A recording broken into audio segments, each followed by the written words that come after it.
eksponen dan juga logaritma, my people. Gak lupa juga aku mau salam dulu ke kalian. Salam apa lagi kalau bukan salam mood. Jaga moodnya buat tetap belajar matematika karena nggak akan ada ruginya belajar matematika.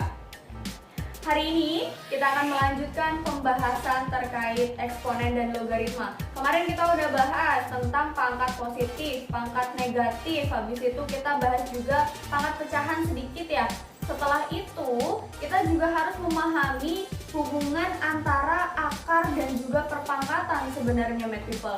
Makanya hari ini kita akan bahas tuntas terkait akar. Kemudian kita akan tahu hubungan mereka antara akar sama pangkat tadi ya. Setelah itu kita juga akan bahas terkait operasi pada bentuk akar. Penjumlahan, pengurangan, pembagian, perkalian, dan juga yang paling penting kalian harus bisa merasionalkan bentuk akar. Dan kalian bisa merubah dari bentuk pangkat ke akar atau akar ke pangkat. Nah terakhir, nanti aku akan kasih bocoran ke kalian terkait konsep dari logaritma. Jangan lupa klik like dan juga subscribe-nya di bawah. Aku tungguin ya. 1, 2, 3. Terima kasih. Nah, kita nggak usah lama-lama, langsung masuk ke bentuk akar yang tadi kakak maksud. Definisinya di sini, kalau misalnya kita punya A, anggota dari bilangan real, kemudian kita punya A yang lebih besar dari 0, kemudian kita punya pecahan di mana penyebutnya itu tidak boleh sama dengan 0, dan dia itu harus lebih besar sama dengan 2. Kita bisa mendefinisikan A pangkat pecahan P per Q itu akan sama dengan C.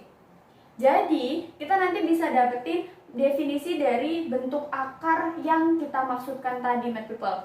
Nah, C-nya di sini kita bisa dapatkan bentuknya adalah akar dari A pangkat P terhadap Q, my people. Atau dengan jelas kita katakan bahwa perpangkatan dari bilangan basis dan pecahan kita tadi itu juga akan sama dengan bentuk akar dari A pangkat P terhadap Q itu sendiri. Jadi kita merubahnya gitu. Kalau misalnya kita punya A pangkat 1/3, my people. A pangkat 1/3. Nanti dia akan bisa dirubah ke dalam bentuk akar.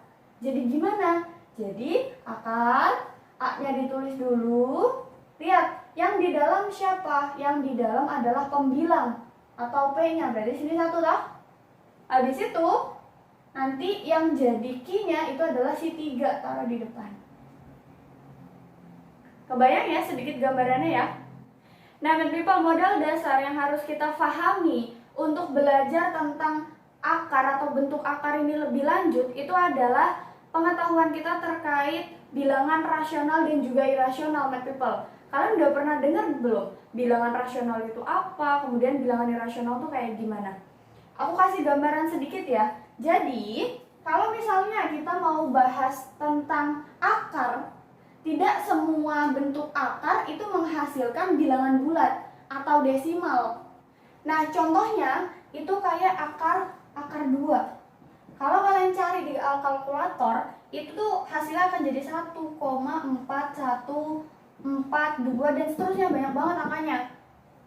Ini tidak berpola dan juga tidak beraturan, my people. Dia bukan termasuk bilangan bulat, udah jelas. Desimal pun ya jadinya berulang dan panjang, nggak berujung gitu.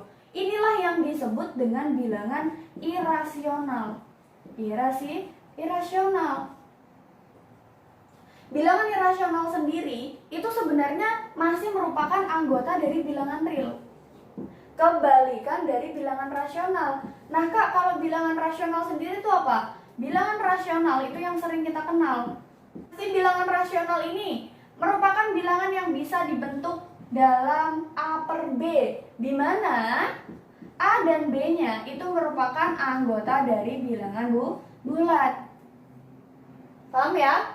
Nah, setelah itu kak, di sini kan kita kasih syarat juga bahwa B-nya ini tidak boleh sama dengan 0. Jadi biar kalian gak kaget, loh ini kok panjang banget gitu ya. Nah, kemudian topik selanjutnya yaitu hubungan bentuk akar dan pangkat atau eksponen.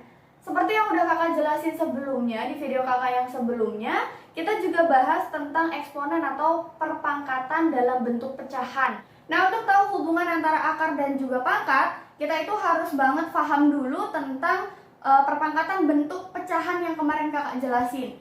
Contohnya kak, atau jelasin dulu deh kak definisinya, review sedikit boleh. Misal kita punya A pangkat P per Q, kemudian kita kalikan dengan A pangkat M per N, maka pangkatnya akan dijumlah.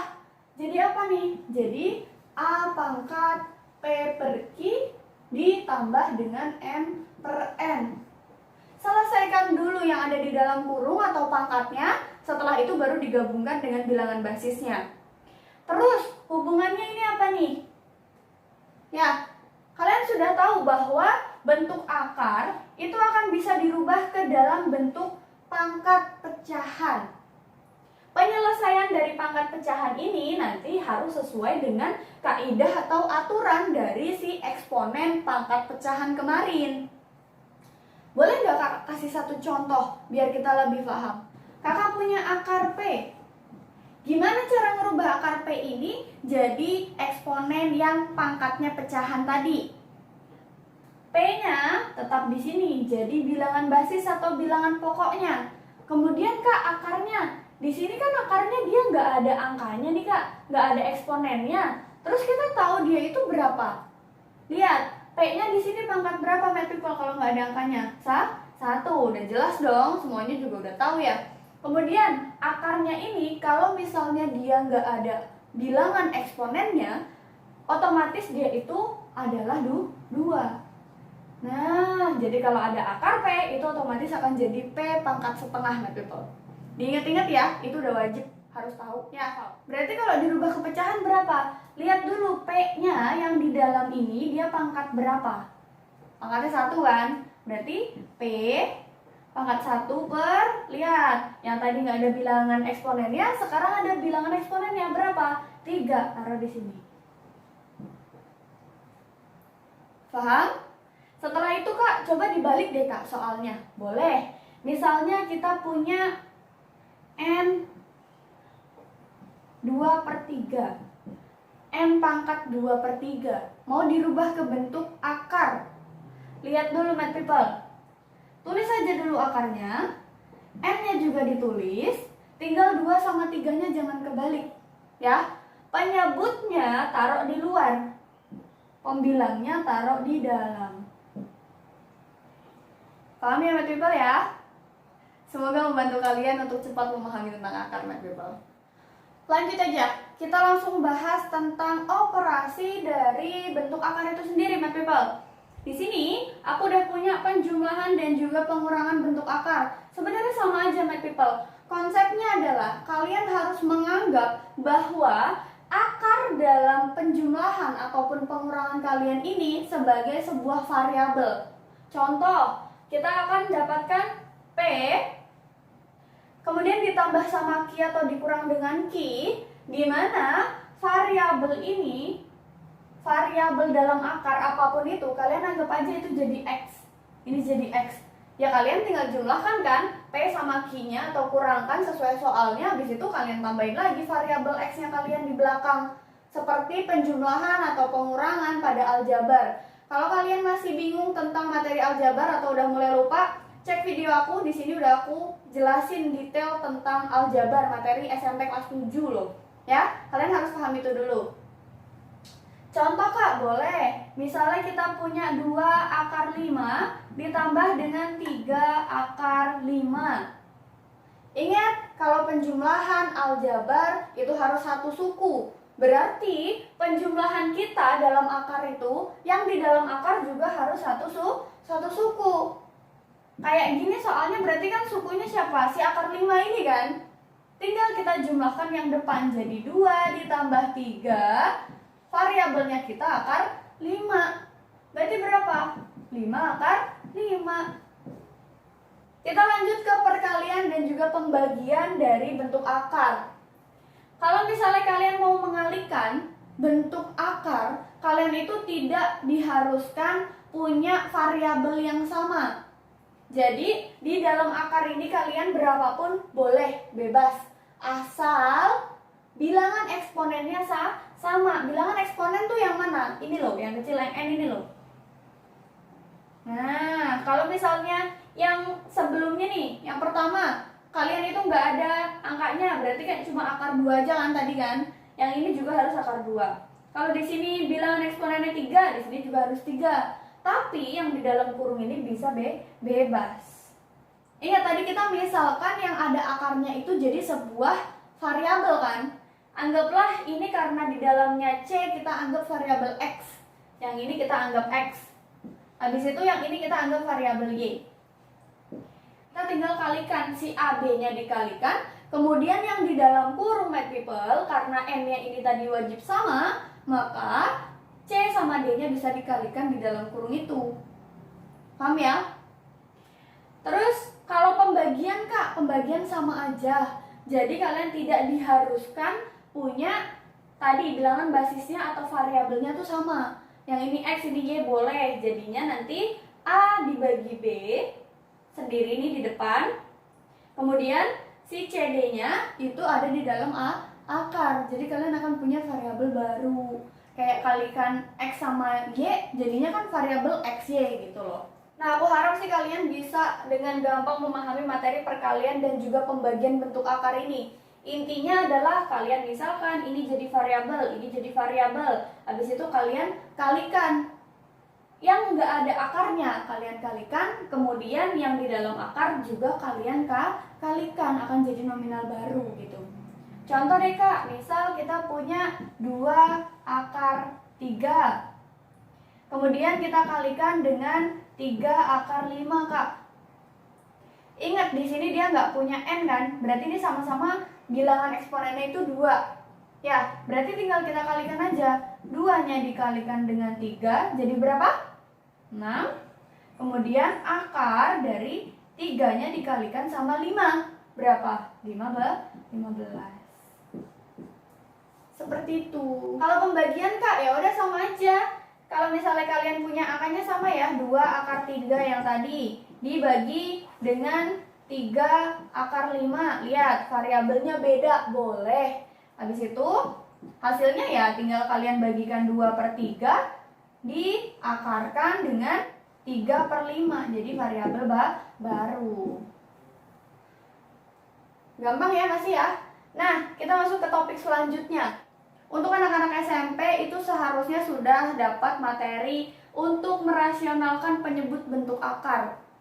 Di sini aku akan ulas sedikit jadi biar kalian tambah paham terkait bentuk akar ini. Nah, biasanya pertama penyebutnya itu kayak cuma 1 angka aja. P per akar Q. Kita diminta untuk merasionalkan bentuk akarnya. Kita nggak mau nih ada penyebut yang masih dalam akar gitu. Jadi kita kalikan dia dengan akar sekawan. Ada yang udah kenal sama akar sekawan? Jadi kalau kalian punya akar Q, di sini juga akan jadi akar Q per akar Q. Paham? Nah, hasilnya itu akan jadi P akar Q per, kalau akar Q dikalikan dengan akar Q itu akan jadi Q aja. Paham ya Math People ya? Contoh dong Kak pakai angka, boleh. Misal kakak punya 2 per akar 3 yang gampang-gampang aja nih. Kita harus mengalihkan dia dengan akar sekawannya. Siapa akar sekawannya? Akar 3/3. Akar 3 per akar 3. Nanti hasilnya itu akan jadi 2 akar 3/3 Math People. Masih gampang ya? Lanjut, ada bentuk kedua. Bentuk keduanya ini kayak P per P plus akar Q. Ini angkanya boleh berapapun bebas. Tapi dia hanya menyebutkan bahwa penyebutnya itu tidak cuma 1 di dalam akar tadi, tapi sebelahnya dia punya teman. Maka kita harus kalikan juga dengan akar sekawannya. Siapa nih Kak akar sekawan untuk bentuk yang kayak gini? Kalau kalian punya bentuk kayak gini, tinggal kalian rubah tandanya. Dikalikan dengan P min akar Q per P min akar Q. Udah itu aja. Ya, hasilnya nanti siapa Kak? Ya, kalian kalikan P yang atas dengan P min akar Q per, lihat, ini kalau kalian kalikan pelangi ya, nanti hasilnya itu akan jadi P kuadrat min Q. Jangan bingung dengan bentuknya, kalau pakai angka lebih gampang. Contohnya, contoh ya, kita punya 5 per 2 plus akar 3. Siapa akar sekawannya? Ada yang tahu nggak? Kali 2 min akar 3 per 2 min akar 3. Kan akar sekawannya, kalau di sininya plus berarti akar sekawannya akan jadi negatif. Kalau di sininya negatif, akar sekawannya akan positif. Tinggal sama dengan kita kalikan 5 dalam kurung 2 min akar 3 per yang di bawah 2 kali 2 atau 2 kuadrat. Jadinya berapa? 4 ya? Min 3. Kenapa 3? Akar 3-nya dikalikan dengan min akar 3. Akan jadi min 3. Hasil akhirnya siapa nih Kak? Dikali pelangi kan? Berarti jadi 10 min 5 akar 3 per 1. Per 1 nggak usah ditulis, boleh nggak? Boleh. Jadi hasilnya adalah 10 min 5 akar 3. Gampang ya people ya? Kita lanjut ke yang terakhir dalam bentuk akar ini. Bentuknya gimana Kak? Gini nih. Nah, kita punya akar dari P plus Q ditambahkan atau dikurangkan dengan 2 akar P kali Q. Gimana nih Kak cara menyederhanakan atau merasionalkan bentuk penyebut yang kayak gitu? Nah sebenarnya untuk penyelesaian yang terakhir ini kalian diminta untuk tahu pemfaktoran my people. Kita contohnya langsung pakai angka aja ya my people ya, biar lebih gampang ya. Jadi kita punya akar 9 min 4 akar 5 deh. Nanti hasilnya itu sebenarnya nggak susah banget, tapi kalian itu harus hafal beberapa bentuk dari pemfaktoran itu sendiri. Nah, di sini 9-nya itu disarankan untuk dipecah. Dipecahin dulu ya. 9-nya dipecah, jadi akar di sininya tulislah 5 min 4 akar 5, 4-nya taruh di ujung. Ini tuh sebenarnya bentuk dari akar akar 5 min 2 my people. Dikuadratkan. Nah, ini sebuah pemfaktoran dari angka yang di atasnya. Nah, itu bisa didapatkan hasil karena akar terus ada kuadrat, tinggal dicoret aja kan. Berarti hasilnya adalah akar 5 min 2. Kalian itu diminta untuk tahu bentuk pemfaktoran lebih banyak lagi my people. Jadi biar kalian jago untuk mengerjakan si bentuk penyebut yang kayak gini. Semoga bisa dipahami ya my people ya.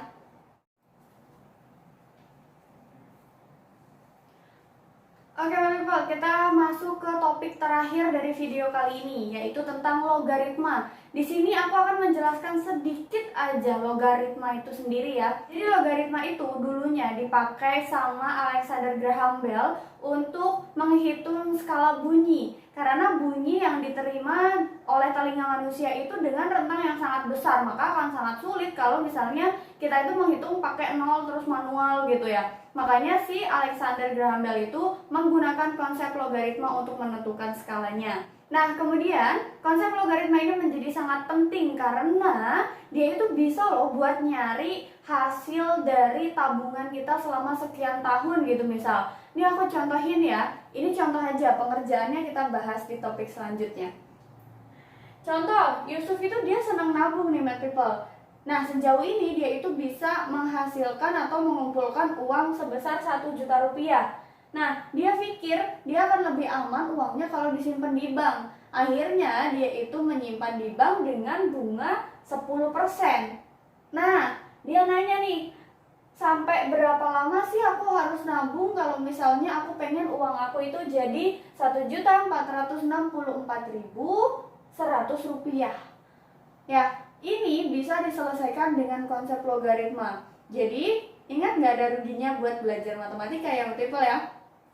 Kita akan bahas ini di video yang selanjutnya terkait logaritma. Nah, aku mau kenalin sedikit ke kalian definisi dari logaritma sesuai dengan ilmu matematika. Misalnya kita punya A dan B, itu adalah anggota dari bilangan real.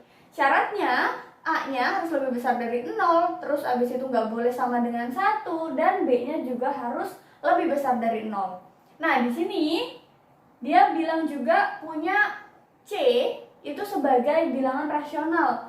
Nah, di sini C-nya harus rasional, my people. Kita bisa mendefinisikan si logaritma itu jadi A, log B sama dengan C. Jika dan hanya jika ada konsep perpangkatan di sini, A pangkat C itu sama dengan B. Jadi kalau kalian punya angka A pangkat C sama dengan B, itu bisa dirubah ke dalam bentuk logaritma, my people. Nah, di sini si A-nya ini sebagai bilangan basis, A sebagai bilangan basis. Kemudian B-nya itu sebagai numerus. Yang ketiga, C-nya itu sebagai hasil dari logaritma itu sendiri. Nah, mungkin segitu dulu video dari aku kali ini. Jangan lupa kalian tetap pelajari lagi terkait eksponen dan juga logaritma. Nanti di part ketiga aku akan kasih kalian detail lengkap terkait topik logaritma. Oke deh, I hope you enjoy this video. Jangan lupa klik like dan juga subscribe-nya, my people. Semoga bermanfaat. Wassalamualaikum warahmatullahi wabarakatuh. Salam dulu.